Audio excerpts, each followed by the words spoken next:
When I bought my first property, I was confident because I knew that I had done the proper research. Now, after hosting over 500 guests across multiple Airbnbs, I see how easy it is to buy wrong, which is scary because once you sign on the dotted line, that bank is expecting mortgage payments every month, whether you get bookings or not. In this video, I'm gonna cover the 3 mistakes that new hosts make and how to avoid them. But don't worry, if you've already bought your property and you're not getting any bookings, I'm gonna show you what you can still fix. Let's get started.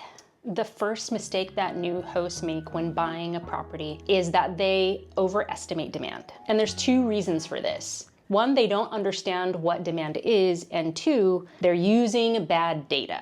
Are enough people traveling to your desired location so that you'll get enough bookings? And what you want here are drivers, things that are causing people to visit. Drivers are things like a cute downtown, a hospital or medical center, a college, large employers, maybe cute nearby wineries, something that brings people to that location. And for me, the magic number is 3. If you can't name 3 unchanging reasons why people are traveling to your location, you may not want to buy there. That's because you're putting too much risk on 1 or 2 demand drivers that could change and go from having a steady occupancy rate to something that's unsustainable. Do the free research first. Run a Google search for your chosen location and understand what drivers they have and how many there are. Once you have a sense of that, the next thing you want to do is really understand Airbnb market data before you commit to buying any subscription service. What these Airbnb market data services do is they look at the listings in a particular market, and they look specifically at the calendar, the block dates. And then from there, they assume that those are bookings. And they just run the math. So if 30 out of 31 dates are blocked off in a month, and they'll assume that that's like a 90% occupancy rate. But that's actually a bad assumption. Yes, a date could be blocked because it is booked, but it could be blocked because it's not available to be booked. And services like AirDNA, Rabu, All the Rooms, they don't know the difference. The other assumption they make is that they include the cleaning fees in the annual revenue.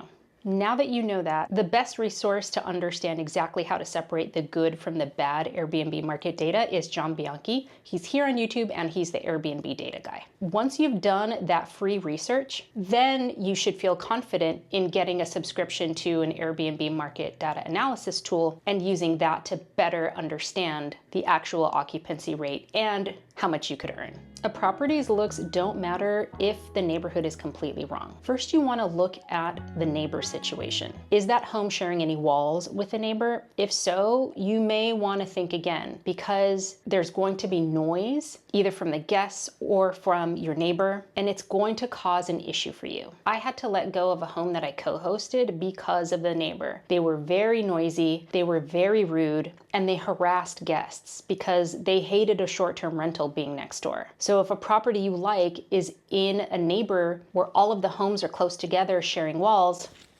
rethink it. If a home doesn't have a driveway, garage, or ample free, convenient street parking, you may also want to rethink that one. More than one of my negative reviews is because of the parking situation. In one of my properties, I have dedicated off-street parking that I pay for, but in my others, that's just not available. Most of the time, it isn't an issue because I give my guests ample directions to find parking, but sometimes it is, and I just have to suck it up. The right property is also going to have costs that you can control and anticipate on a monthly basis so that it isn't a big money pit eating up all of your profits. And that last point about the cost of the home is where most new hosts go wrong and leave the business altogether.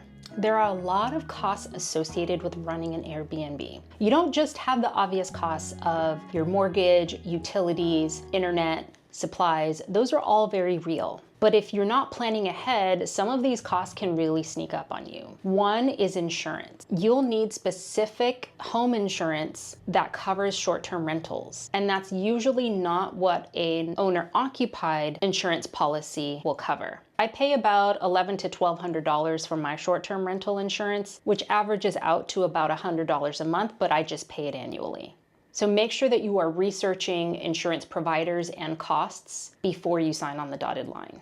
The next are maintenance fees that you may not be anticipating. One, you should definitely be setting aside at least 10% every single month of your revenue to cover those occasional maintenance costs. Let's say your plumbing breaks. Something like that could eat up all of your profit in a single month if you don't plan ahead. But the other kind of maintenance you should really be planning for so that the property runs more smoothly. For example, I do quarterly pest control, bi-weekly landscaping, and I pay for someone to take out the trash and recycling. And on average, in a month, that costs about $200. So you'll want to plan for that as well. Now, what if you're a host who's already bought a property and the bookings just aren't coming in?